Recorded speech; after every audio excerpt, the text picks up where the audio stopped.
So, episode 3 of the Amazing Digital Circus just released, and I watched it. So far, I found the show to be generally enjoyable, but have also had some, pretty major concerns going forward after the first 2 episodes.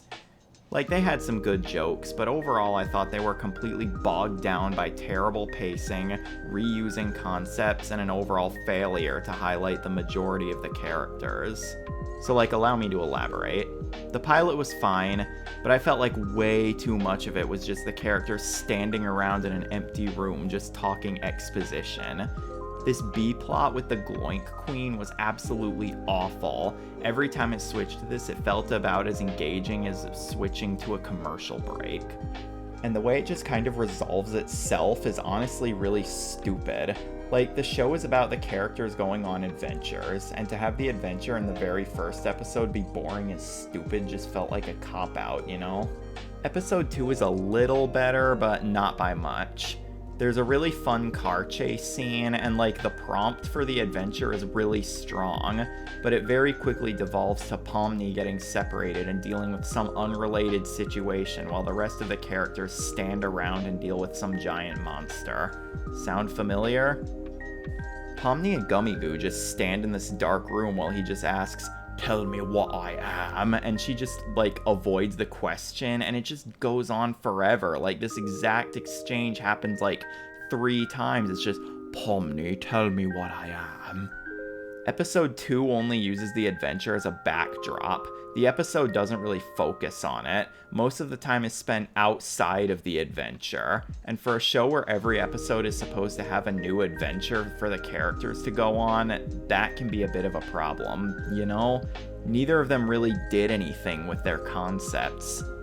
Which is fine, you know? Gooseworks has made it very clear that the show's progression is mostly going to be character moments, but the show won't even focus on any more than the same handful of characters in every episode. Everyone else just gets ignored. Kinger and Gangle only have a handful of lines in both episodes, and Zubul doesn't even do anything. Jax completely steals the spotlight of every single scene he's in and doesn't allow anyone else a single second to shine. This show has a pretty big cast of characters, but they just let Jax, Pomni, and sometimes Ragatha, I guess, have all of the attention. We don't even really know a thing about the majority of these characters, and some of them have only had a couple minutes of screen time. And here's the thing, I know that these are only 2 episodes, but the show is only gonna have 9 total. I can excuse the pilot, but to have episode 2 feel like a waste of time and only a marginal improvement feels kind of like a waste. So, to sum up my concerns, the show just feels too safe. I was worried. I was worried that it was just gonna be completely comfortable in mediocrity. Not to necessarily say that I think these episodes are mediocre, but they had a lot of room to be a lot more boundary breaking than they were. Episode 2 did nothing to transcend the pilot, it only stood next to it. That was my worry, that this was basically just gonna be the show. And I'm very happy to say that episode 3 blew me out of the fucking water and improved upon almost all of these concerns I had. Seriously, the level of improvement here is insane. It really feels like the writers are finding their groove with this one. The pacing in general was just so much better. The scene at the beginning with Pomni holding her breath and then Kinger and Pomni in the dark together, they did drag on a little bit, honestly, but in general, I was very pleased with it. Although, I didn't really care for the therapy plot, but we'll get into that later.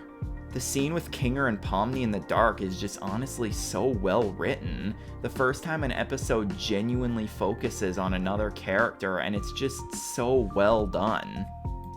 Seriously, we learn stuff about Kinger. He gets full spotlight, and it there are details in the previous 2 episodes that actually make sense after we learn this about him. And I think that's important, you know? I think it's important for these things to, tell us stuff about the characters. And I think this episode does a really good job doing that. And no, not all the characters got the spotlight, which is fine because they had a handful that they wanted to focus on here specifically, and they do really well with that. I'd much rather this than the past where everyone is all together while also no one is doing anything at all besides Jax. The actual adventure itself was in full focus for this one. Not a minute felt wasted on something unrelated. The scene with Kinger and Pomni in hell felt like it was part of the adventure, and not literally happening outside of it, you know? It was happening within the confines of the adventure, and the conversation came from, you know, something that happened in the adventure. I really want to learn more about these characters. Episode 1 just focused on Pomni, and Episode 2 focused on Gummy Goo, who is literally a side character that was introduced and then killed in the same episode. But that was just to further Pomni's arc. Here, Kinger and Pomni's arc are advanced together.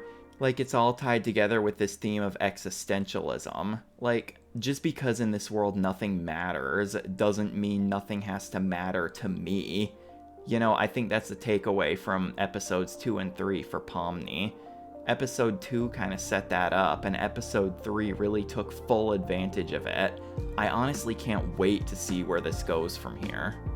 The therapy plotline was definitely a miss for me, though. I don't know. I mean, I really like this idea that Zubul hating her digital body is like a metaphor for like gender dysphoria or body dysmorphia or, you know, things in that area. But I just feel like they don't do anything with it. She gets like 2 seconds to talk, and then for the most part it's just her reacting to Kane being Kane, and then she finally admits her problem, and then like Kane steals a spotlight from her entirely. And frankly, I'm not terribly fond of this character, to be honest. Like, I was already sick of his shtick halfway through the pilot, and he definitely overstays his welcome in this plotline. He's just too on-the-nose quirky and too LOLXD random for me, you know? It's just, it doesn't really get a laugh out of me usually. I like the idea that they introduced, I just kinda wish they went a little further with it, you know? But, you know, this is only episode 3, and we don't know who the last 3 episodes are gonna be about, so maybe Zubul will get like her own dedicated episode down the line, I don't know. Overall, it's kind of insane how a single episode made me go from cautiously optimistic but still worried to like fully 100% invested in this story. I cannot wait for the next episode, especially because it's going to focus on Gangle, who's my favorite character. I'm just really excited to see where they take this, and I can't wait to see how the series ends. Like, I'm genuinely, at first I was just like, it's okay, but now I'm like genuinely a fan of this. I can't wait.